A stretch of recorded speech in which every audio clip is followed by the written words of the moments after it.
Mestre Jesus, nos auxilia nas nossas dificuldades, nos sentimentos que cada um de nós talvez nesse momento estejamos sentindo desequilibrados, que nós consigamos com este Evangelho trazer à nossa mente aquilo que é verdadeiramente importante.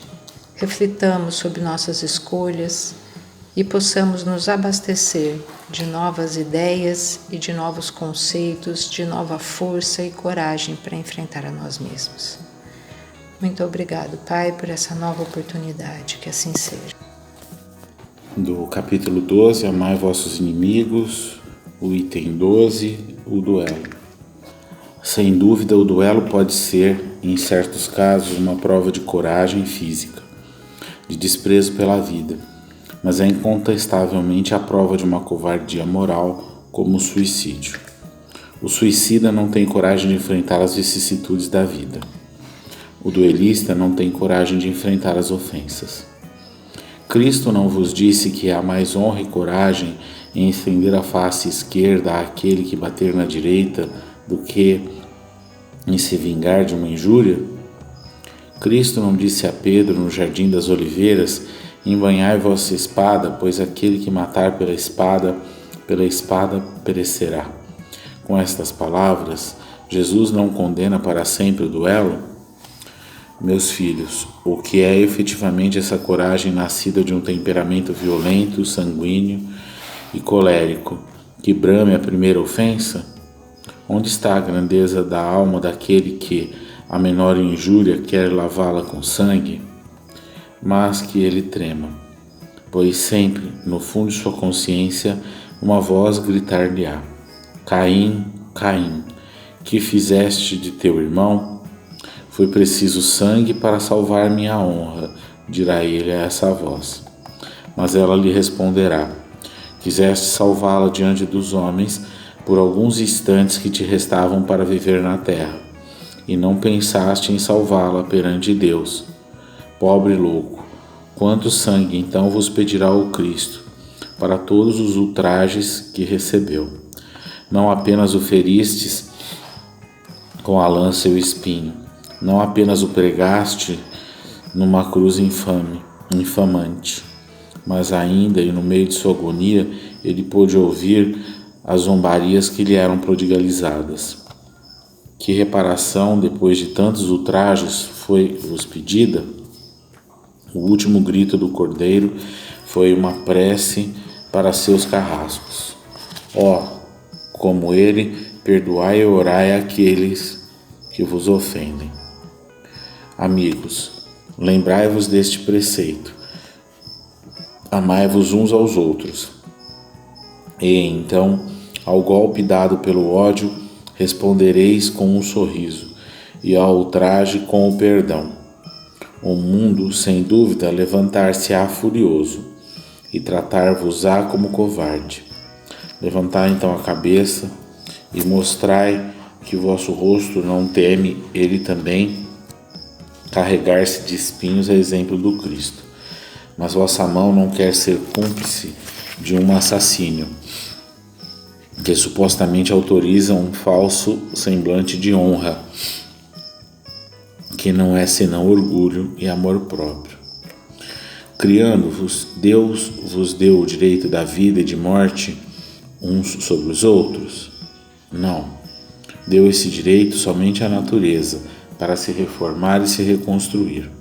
Mas a vós, ele sequer permitiu que dispusesseis de vós mesmos. Como o suicida, o duelista estará marcado em sangue quando chegar a Deus, e, a um e a outro, o soberano juiz prepara rudes e longos castigos. Se ele ameaçou com sua justiça aquele que diz a seu irmão: raca, quão mais severa não será a pena para aquele que aparecer diante dele com as mãos vermelhas do sangue de seu irmão. Santo Agostinho, Paris, 1862. O Evangelho de hoje traz para a gente a questão das ofensas de como a gente as enfrenta, de como a gente reage a essas situações que trazem para nós um estímulo na nossa intimidade e que fazem com que aquilo que muitas vezes está em nós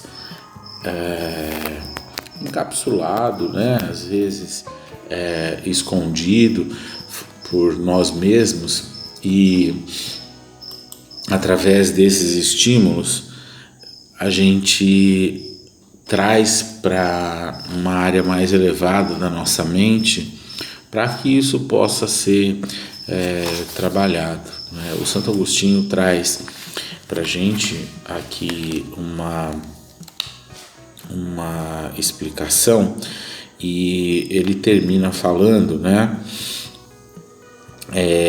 do aparecer diante do Pai, né? A gente sabe que o aparecer diante do Pai nada mais é que nós nos depararmos com a nossa própria consciência, e a nossa própria consciência fazendo com que a gente olhe para os nossos atos, olhe para as nossas existências e veja quantas vezes a gente poderia ter agido de forma diferenciada.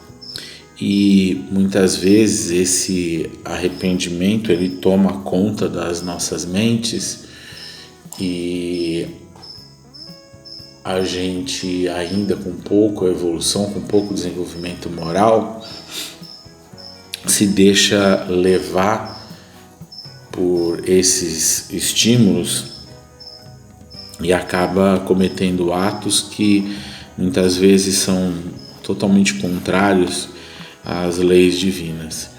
A gente está falando especificamente do duelo, né, mas ele já expande um pouco aqui na hora que ele está dando a reflexão dele, falando do suicídio e quantas outras ações mentais ou até ações que se concretizam materialmente da nossa parte, a partir do momento que a gente não consegue lidar com quem nós somos, né?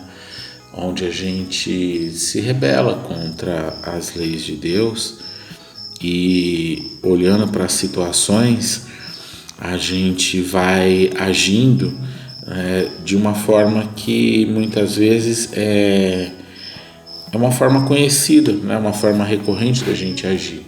É o que a gente muitas vezes traz, né, para conversar, que é a forma do homem velho, onde a gente usa os mesmos recursos sempre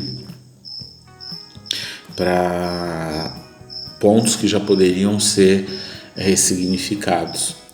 E às vezes a gente faz uso desses instrumentos do passado de uma forma até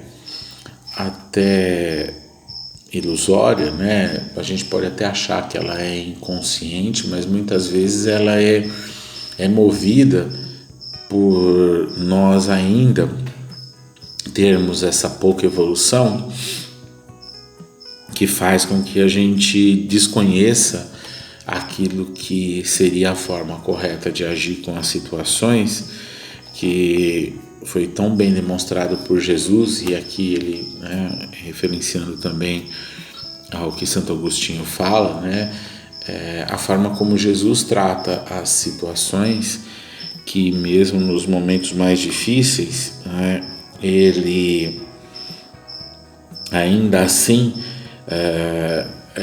orou por aquelas criaturas e por todos nós, né, que ali estávamos ultrajando, né, e causando tanto mal a Jesus, mas ele com certeza não enxerga dessa forma, tá?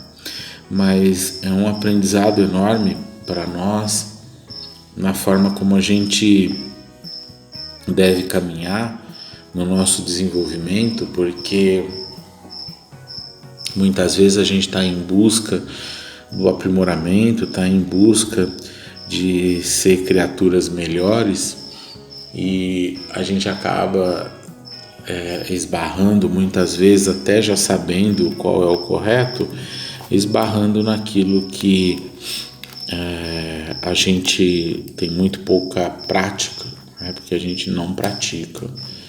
E aí a gente usa esses recursos que são recursos equivocados e que trazem para nós muito mais dificuldades, trazem para nós situações mais difíceis, prolongam o nosso estado estagnado no mal, ao invés da gente alavancar o nosso crescimento com as oportunidades que são trazidas e cruzando essas oportunidades com o conhecimento que nós já possuímos. Então a gente acaba entrando nesses ciclos, e esses ciclos eles têm essa característica do vício nosso, que é o vício que muitas vezes ainda nutre a nossa intimidade, porque todo vício ele está intimamente ligado com uma sensação de prazer, né? A gente não pode nunca ignorar isso. E agir muitas vezes da mesma forma é porque isso traz um prazer, traz uma satisfação. E se é ruim, se não é algo bom, é porque a gente desconhece aquilo que é bom. Como a gente tem poucas vivências no bem, como a gente tem esse conhecimento muito, muito superficial do estado das coisas divinas, a gente acaba recorrendo àquilo que é conhecido para nós, né? E acaba muitas vezes retomando a forma de agir que é equivocada. Então é uma luta constante, né?